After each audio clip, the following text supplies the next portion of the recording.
thank you so much for doing this. I know this is not the easiest time, but I'm here to shower you with compliments and praise if you'll take them. Oh, thank you. Hey, man, thank you very much for taking the time. What game is that back there? That's a Pac-Man shell that's got like 2,000 or so games in there. Are you a big gamer? As a matter of fact, in my bar here right now, I have a 20-year-old Midway game that has Joust. It's everything, Joust, Sinister, Defender. But downstairs, I have an arcade in my studio, and we have from Star Wars to Teenage Mutant Ninja Turtles, Golden Teen we have, and something else down there. But yeah, I'm a gamer, man. Old school. Wow, that's really great to hear. You never know who is a gamer and who's super offended that you'd think that they're a gamer at this point in time. Not at all. The bottom line is that you've got a new record coming out, or is it out this Friday? October 23rd. Okay, so a week and a half. It's your 13th record. In my opinion, it's classic Sevendust. But when did you make it with relation to everything that's going on in the world? Oh, we were lucky enough to do this before the pandemic, so it was not like October. And we were down in Orlando with Elvis Bassett, which I feel like is a sixth member of the band with his team, and an incredible experience. Our second time recording with him, so it felt at home. His house. Oh man, we're one of the only bands that stayed there. Maybe now it's different, but beautiful mansion, pool, everything. But what's so cool about it? You breathe and you eat and you sleep music, man. What a creative place to be at as an artist, to wake up and work out, and then at 12 noon go in the studio and be in there until 12 midnight, all just things going on all around the place in the house and never having to leave. So it was great to be able to do that again. And the album came out great. And like I said, luckily it was before the pandemic, so there wasn't any stress on that end of things. So I think it made well for a great album. And the album is called Blood and Stone. And the first song that most people heard is called Blood from a Stone. Which one came first, the title of the single or the title of the album? Title of the single, sure. Yeah, for sure. Because it takes us a while to get the title of the album, man. So you don't want to make it too weird, or you want to make sure it has a cool meaning, and then you can get it. So yeah, definitely the single first. 13th album, as I said earlier. And that pretty much, based on the number of hits and singles you've had, that makes you a classic rock band. I don't know if that's like an icky feeling. To me, that's like no, that means you are a legit legacy artist that can keep doing this for decades to come. So having that 13th record, this album, as you said, you recorded at Elvis's house. You worked there, you lived there. What was the last album like in terms of the setting? I assume you didn't. We did it at Elvis's place, so it's great. So two straight albums at Elvis's place. So the energy, that's why I think this album flowed so well, because we did it at his place. All I See Is War. We recorded with Elvis. That was our first time recording with him. So wow, it was just really cool, man. I look forward to it. I love to go to his house without even recording, just to go there, because that's how cool it is. Don't let me work. Just let me enjoy this now.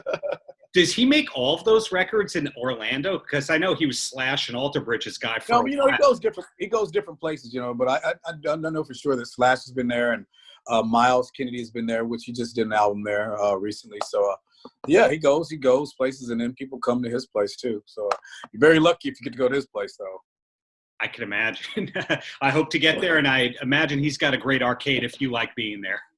Oh no, it's just a musical paradise, man. It's just from the guitars to the stories to just everything is really cool. I mean, the furniture is funny. I found myself just to FaceTime my wife and say, "Look at this! Get us one of these at the house immediately." Yeah. Well, yeah. I promised you compliments, and they're going to keep coming. Your voice is still in top form on Blood and Stone, and as proof of that, you wouldn't be doing a Soundgarden cover as part of the sessions if you weren't singing well. Are you doing a lot of vocal prep in general these days? Or no way. I hope by this time it's in me. Not at all, man. I just feel like we're a seasoned band. We've been doing it for so long that that's in us. Thank you for the compliment, by the way. But that song wouldn't have been a song I would have chosen because of Chris Cornell's voice is so amazing, and no one can compare to that at all. But Elvis came up with the idea, and it was funny. I could tell you the story. Once he said, I said, "Oh, that's a great song." Well, matter of fact, any Soundgarden or Chris Cornell song is amazing, but who do you think's going to sing? I said, "Who's going to sing that?" And everyone laughed. "You're going to sing it." I'm like, "No, I'm not." But anyway, so it stressed me out for a while. I had a couple of weeks there where I was really beating myself up thinking, I can't do this. You know, I mean, I could do it, but it's not going to be as cool. So what I had to do, man, I had to go in and think about it like this. I can't go in trying to outdo anybody or try to sound like anyone. I just got to go in there and do it LJ's way. And I got to put my heart and soul in it like I do with everything that I do. And that's what I did, man. And actually working with Elvis with that song and Jump was a great experience to wait till the very last night of recording when I was going to fly home at 5 o'clock in the morning. We put in a full day from 12 noon until midnight on that song. And it was definitely draining. I don't think when I flew home that next day, I didn't talk to my wife or anybody for a couple of days just because once I get in that mode of recording, I like to every day sing. So I had a very strong, I don't know if I can explain it. My body resonated with song and just it hummed. And it was, you know, it took me a second to get out of that mode. So it was an incredible experience, if I may say so. Right. Well, congrats again on this record. Hopefully there's a 14th record, a 15th, a 16th, because I think Sevendust is one of those bands where whether or not there's been a hit single, the cottage industry just continues in a great thing, in a great way. So I'm curious when you were comfortable considering Sevendust a career and not just let's see if the next album has a hit. Wow. I don't know. I was comfortable I don't know when I got comfortable. I was comfortable. Now I'm like, we're going to have a job again ever? I'm looking for a job. When did we get comfortable? I don't know, man, because sometimes I still can't believe that this is what I get to do for a living. Like, you know, of course, you know, I think we got our first RV. That's when we thought we were going to make. That's when I was, oh my God, we made it. And then we got our first tour bus. So I'm like, oh my God, this is a job. Not realizing that we were paying for every single thing and maybe. Yeah. But when I thought it was a career was when no, man, I've always thought that I was going to be a singer. I don't know to what level. I knew I was going to always do something in music. If it wasn't singing or something.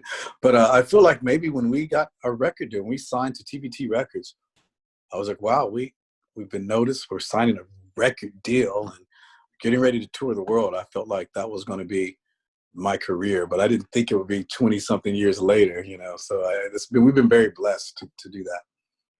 And given how long ago that was with TBT, you guys have been around for 2 or 3 cycles of rock is dead, no rock is just fine. So that's one of the things where you can go like, well, we were right. We stuck our guns in being a hard yet melodic band. There is a radio format for us. And where I'm kind of getting with that is another cycle that you guys have survived is Atlanta kind of went from being just a good town for hip hop and R&B with 1 or 2 fluke rock artists that were a hit to now there being maybe more happening in Atlanta than New York or LA. Would you agree with that? That Atlanta became the music scene? Well, I mean, you know, the music scene, I don't know, because I left Atlanta about 10, 12 years ago. I've been living in Overland Park, Kansas City. Anyway, I love it here. I love Atlanta. The scene definitely changed. You know, I still think the fact that they still have some of the best hip-hop R&B still coming out. But, yeah, there's definitely a lot of great artists like Blackberry Smoke coming out of Atlanta. I love that band. And, you know, you're starting to see a lot of different artists. You know, for like you said before, it was like the Black Crowes, which I love. You know, things like that. Butch Walker, Atlanta, you know. Butch, who did a Sevendust album way back when. Yeah. Seasons at Ruby Red Studios, which is this beautiful studio that he had built. And congratulations to all his success out there, too. But, yeah, man, we've been very lucky to be around for a long time and just to have those type of experiences and deal with those people. I feel very blessed. Kind of went away from the question, I think. Well, I just saw my son ride past the bar on a scooter looking at me in his underwear. And the lights are all on the scooter. So sorry. Well, good. Well, where I'm getting at with Atlanta is I had the pleasure of, you know, 2-3 times interviewing William Duvall from that scene, who he had to get out of Atlanta at a certain point going between different cities and all that, because he's like, there's nothing going on here. And I think he preceded Butch Walker's success and all that. And now, besides the Black Crowes and Collective Soul, it's just Fozzy is now even a huge band. I think that shows how many bands have come out of Atlanta and all that. But you said you're now in Kansas? Yes, I'm in Kansas. But that's funny. William Duvall, what an old friend of mine, man. I used to love seeing him play in his bands and stuff. And, it's funny. I always, like, anytime anyone talks about William and Allison Chains, I'm like, man, I knew William when I said, he wrote the song for Dion Ferris. And they're like, what song? Yeah. I'm like, don't you know that song? I know what you're doing, baby. Yeah. They're like, yeah, of course. I'm like, William wrote that song. They're like, no. So I'm so proud of what he's done. And his solo stuff is great. It's incredible. You said, let's see, Collective Soul. I knew those guys too. We played with them guys growing up back when we were even called something else besides Brawl Space, was it? Yeah. So I remember the show at the Masquerades. It just brought back memories. I remember Ed and Collective Soul having a black top hat and jamming, and we were so young, and to think then that I would have never expected us to be still doing music now.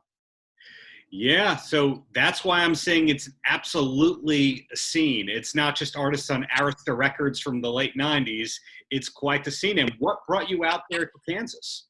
My wife got me out here, and I've been on the road. Sevendust, remember our careers, man, we didn't stop. We were touring and never being home, and then I'm trying to have a family, and I moved her to Georgia, and I'm completely never there. And after a few years, we talked, and then she gave me the ultimatum of, you going to marry me or what? Let's do this. And I said, if you're going to leave me, if I don't marry you, then yeah. No, so lovely, man. We've been married for a long time. We have a beautiful family. But she got me down here because she had family here. And it would have been easier for us to kind of navigate our family with her having a little bit of help. And so we decided to come down here, built a beautiful home in this area, and it's great. Now we have a farmhouse in Baldwin that we're able to get away to, and it's a great, quiet, we have a lot of cool people that we deal with that we call family around here, and it's been fun. Johnny Dare, the radio guy, syndicated radio show or whatever. Johnny's a really good friend of mine, and we ride motorcycles, and we call ourselves mantiquers, so we do a lot of mantiquing. I made that word up. But yeah, it's fun. And now lately, too, at home, I've been considered the constant gardener. So I'm really into plants and stuff. Even at my bar here, I have a prayer plant, which is very interesting. In the day, it's up, and at night, it goes down. It falls. So they call it a prayer plant. It's really interesting. It's fun. Wow. So, yeah, I have the green thumb. My mom, she said, I never knew you had the green thumb. I said, yeah, it wasn't always incense you were smelling, Mama. Well, you got for 3 more questions, and then you're a free man. Right on. Okay. First question. Yesterday, I interviewed a singer on RCA Records named Ryan. He just goes under the name Ryan, but his real name is Ryan Witherspoon. There's Ryan Witherspoon. There was NBA player Clarence Witherspoon. There's great boxer Tim Witherspoon. Tim Witherspoon is my cousin. There you go. I was trying to figure out, so if your cousin is Tim Witherspoon, and I think his uncle or somehow his nephew is Clarence Witherspoon, is he also in the family? Yeah, then he's in the family too. So check this out. That's funny. I remember as a kid being at my grandparents' house in Murfreesboro, Tennessee, and Tim, I guess, was in trouble. Well known as the story. Yeah. And he had to come talk to Big Daddy, which is my granddaddy. He's Frank Witherspoon, the first black man to desegregate Tennessee walking horse shows in the 60s. He's in the Hall of Fame and all that stuff there. So it was a big deal. And I remember them having to talk to Tim and him sitting around the table, and the whole family was there, and they were getting him to get his stuff together. But I remember having to leave the dinner table at my Big Mama and Big Daddy's house. When you walked in, that was where everyone sat. So yeah, that was my experience. I only saw him a few times, but I always knew that he was my famous boxing cousin. Well, so then I think that Clarence Witherspoon might be a relative of yours as well. He had maybe a couple of seasons on the Sixers in the mid-90s. Yes, that's crazy. Also, I had a cousin, I'm sure, in James Brown's band. So it's been cool to have music. He played trumpet. I remember even growing up, living in America. Yeah. He was in that video. He played trumpet. He had Charles had the big afro. He's a real light-skinned brother. Really cool. I remember meeting him at a funeral, my uncle's funeral, and knowing that he was some type of cool star because him and the guy that was with him, one of James Brown's friends, showed up to the funeral. And this guy had long Jerry curl. He had like some kind of skipper hat on, and they had sunglasses on. They pulled up in a black Lincoln that looked like a limousine. I was like, I want to go with them after this is over with. Wow. I want to do what they're doing. But no, so I think I always had the bug in me. Even from growing up in the church, I was excited about the red robe that had the gold lapels. And then on every third Sunday, you got to wear the white one if you were a good singer and you sang in the older choir. So the performing and the lights and, it's always been something that I love about being an entertainer. And I didn't know that about your grandfather. So you're not the first famous Witherspoon, nor was Tim, which is pretty cool. Wow. There's a couple of them. There's a couple of them down the line there. My father was a singer too. He was in a disco band, Southern Production out of Nashville, Tennessee, that I still love to hear some of the music. It's so funny. But that was the reason I really got into it, because it was a full-on band from drums, bass, guitar, keyboards, and everything. So it was always something fun to see my father rehearse. And as a kid, as a child, to go in and have an amp play right in front of you, that's something that always grabbed me. How powerful music is still a healer. Yeah. For Present sure. time. Yeah. Well, any TV recommendations that you could pass along? Because, you've been off the road more this year than probably any other year of your life, unfortunately. Oh my God, like shows that I watch on TV? Yeah, because here's what I'm thinking. You make great music. Your lyrics come from a smart place. You probably have good taste in TV. Yeah, man, I like scary movies right now because it's October, of course. My birthday just passed October 3rd. But man, my wife, because I love spending time with her. She's got me watching like 90 Day Fiance. Who did I marry? I don't know. Who did I sleep with last night on accident? I don't even think that's a show it should be. But you know what I mean? So, I'm having fun with that. And then the kids, we watch shows together. Lovecraft. That's the new show on Showtime that I've been. Nurse Ratched. That's something really cool and interesting. I just try to, find time. Man, I'm gonna tell you the truth. You know what I look forward to watching probably every day, and I've done it for years. If I'm ever having time, and I've had time, I love Sanford & Son, man. Greatest theme song ever for a TV show, would you say? Quincy Jones, absolutely, man. What an incredible, still timeless show. The jokes still, I could watch Sanford & Son over and over again, man. But something I grew up with as a kid. But I just love all stuff. Something's interesting. But especially during October, we like to watch a lot of scary stuff around here. Cool. And the closer, any last words for the kids? Just stay safe. Listen to your mom and dad. Wear your mask. Yes, sir. No, sir. No, ma'am. Yes, ma'am. Something that has to be said around here in my house. You get in trouble. Yeah. And just everybody love each other, man. And we'll make it through this, And I cannot wait to get back out there to everyone in some type of capacity where we can hug each other again and we could talk about music and tell me what's been going on in your life. And we'll get through this. But I want to tell you, honestly, thank you very much, man. A man of my heart right there with that game. Got to get together. We need to. I was getting ready to buy the limited edition of the new Pac-Man, the old school wood one. Yeah. And I almost got it for my birthday, and I was like, nah. I was like, maybe for Christmas I'll get it. So, but thank you again, man. Hey, my pleasure. Blood and Stone, again, congratulations. And when you're back in New York, I will be at that gig. Really looking forward. I can't wait, man. I can't wait to get back to New York. I love it there, brother. And you stay safe, man. Exactly. Have a great rest of the day, man. Take care. You too, bro. God bless. Thank you. Paltrocast.